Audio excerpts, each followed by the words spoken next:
Hello, everyone is out there listening. Um, Let me just make sure. Hello, everyone who's out there listening.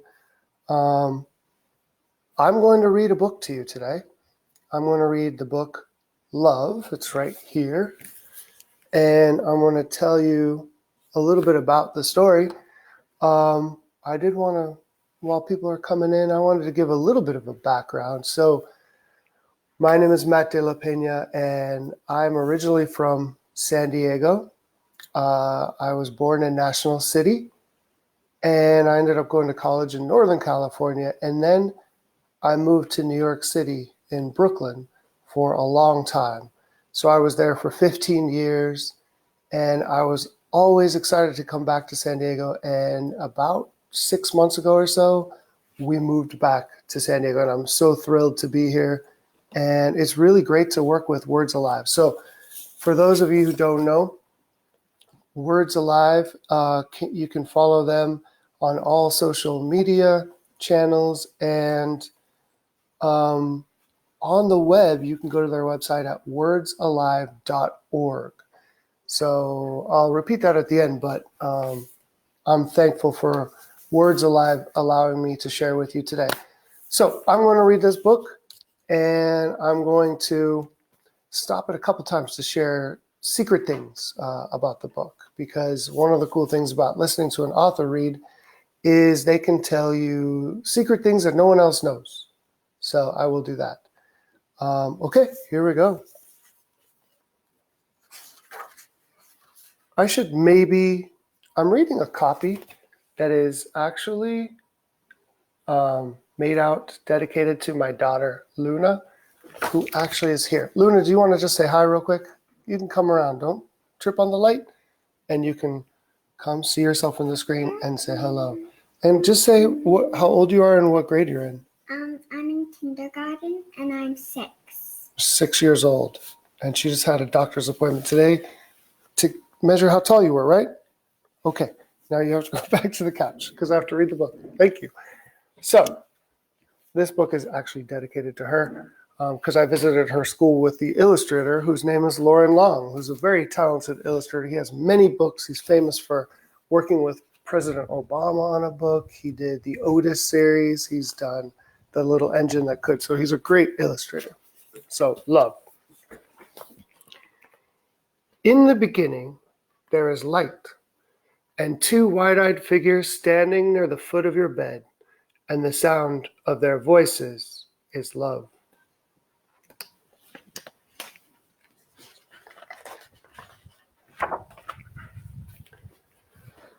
A cab driver plays love softly on his radio while you bouncing back with the bumps of the city, and everything smells new, and it smells like life.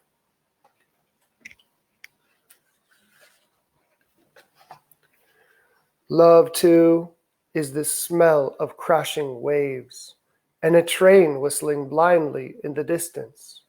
And each night, the sky above your trailer turns the color of love. And I just wanted to share with you, one of the things that was important to me about this book is that I wanted to include as many people as possible. So some people are living in big houses in the suburbs. Some people are living in apartments. Both my children were born in apartments in Brooklyn. Some people are growing up in trailers. So we wanted everybody to be represented in a book called Love. So you could see this family is living in a trailer by the water, and they're having a wonderful time here. And the sunset is the color of love to me, or the colors of love. In a crowded concrete park, you toddle toward summer sprinklers while older kids skip rope and run up the slide, and soon you are running among them, and the echo of your laughter is love.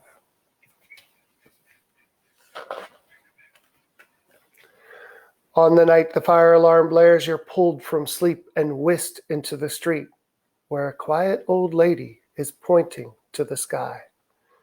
Stars shine long after they flame out, she tells you, and the shine they shine with is love. So real quick, I wanted to note something about this page. In a book called Love, sometimes there are going to be things that are scary and they aren't going to be perfect, right? So here's a little girl who probably was living in this building. I don't think that's her apartment that was on fire, but still she was evacuated, which is a very scary thing. But she had this neighbor who noticed that she was feeling anxious, and she actually redirected her attention to something less scary, which is the stars. Which is a very nice thing to do, very kind.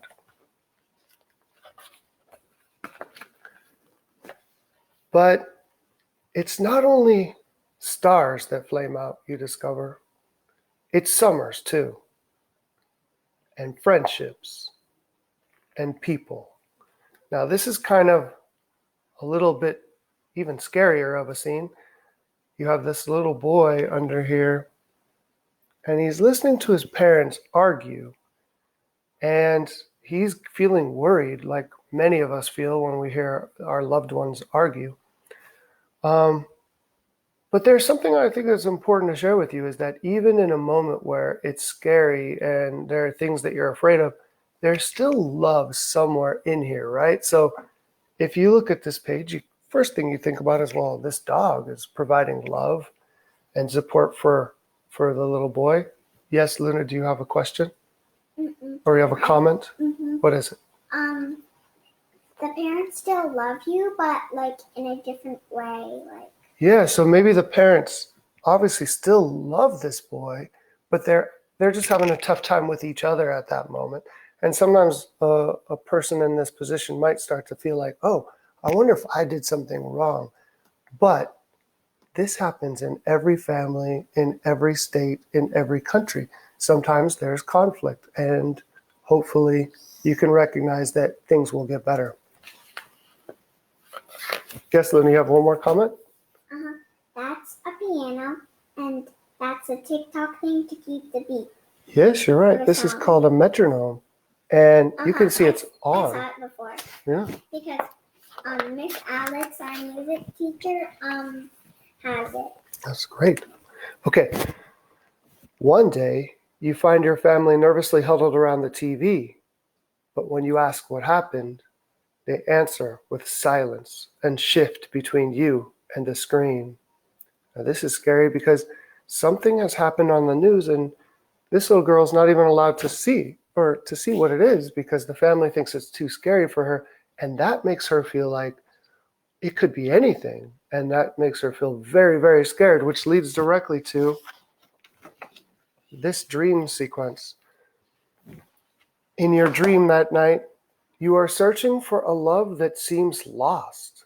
You open and close drawers, lift cushions, empty old toy bins, but there's nothing.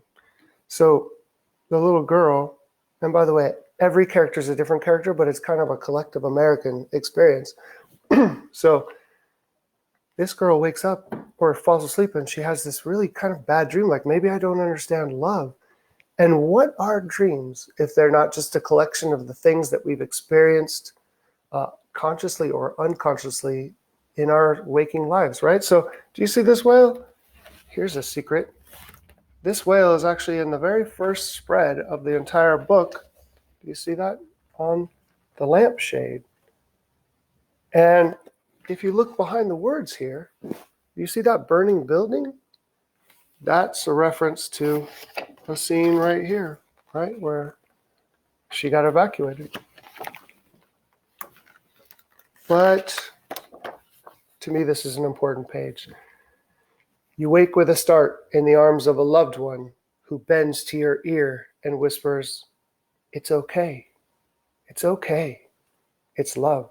So hopefully you have somebody in your life who can hold you through those scary times. And in time, you learn to recognize a love overlooked, a love that wakes at dawn and rides to work on the bus, a pair of old house, oh, whoops, that's not true. That was the old line. A slice of burnt toast that tastes like love.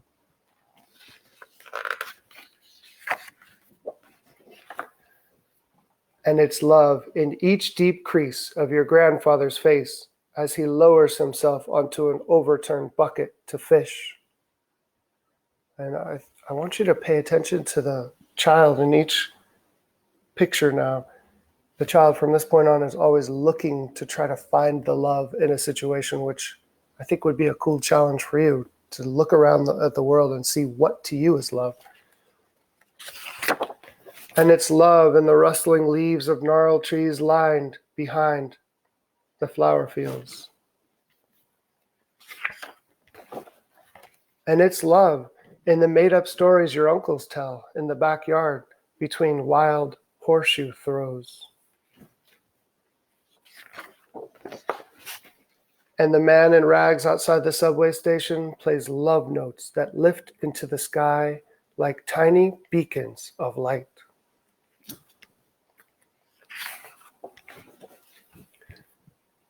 And the face staring back in the bathroom mirror, this too is love.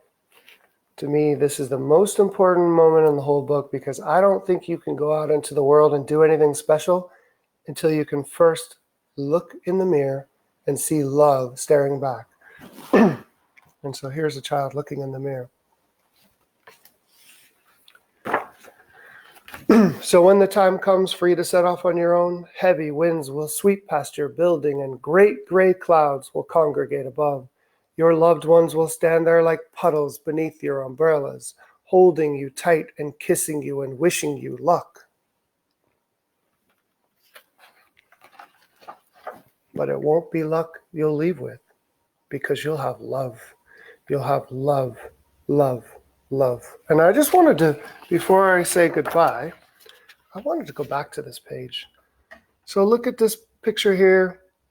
We've got this child going off on his or her own, and you have the parents under one yellow umbrella looking at their child under the other yellow umbrella. And the reason why this picture is important to me is because when we're young, we all think our story is the only story. So we think of our problems, and these are the most important problems in the universe. But the truth is, everybody has their own story, and the stories are mingling together. So here is one story. These are the parents, that's the child. But look at all the other stories. You've got this kind person offering an umbrella to a boy who doesn't have one. And you've got this person ducking into the train so they don't get wet. And same with this person right here. And you've got this guy in a hat backwards. And what's his story? So all of us, our stories are intermingling all the time. So every book you read is just part of a collection of other books. And it's just one of the stories that are happening at once, which makes me think of today. We have so much happening in the world right now, and we are all experiencing it in different ways. But, you know, we're all part of a collective story. So we're all going to look back at this and say, you know, when the coronavirus was happening, I was here. I was living in this apartment complex. I was living over here. And then you'll tell that story. So thank you so much for allowing me to read love to you.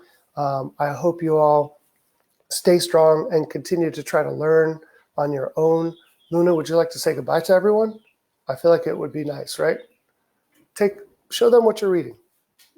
So Luna's going to say goodbye. She's reading Mercy Watson. So she's doing some good reading. She's learned to read over the course of our time away from school. So thank you, everyone. We'll say goodbye now. Bye-bye. Let's see. Bye-bye. Bye-bye. Bye-bye. Bye.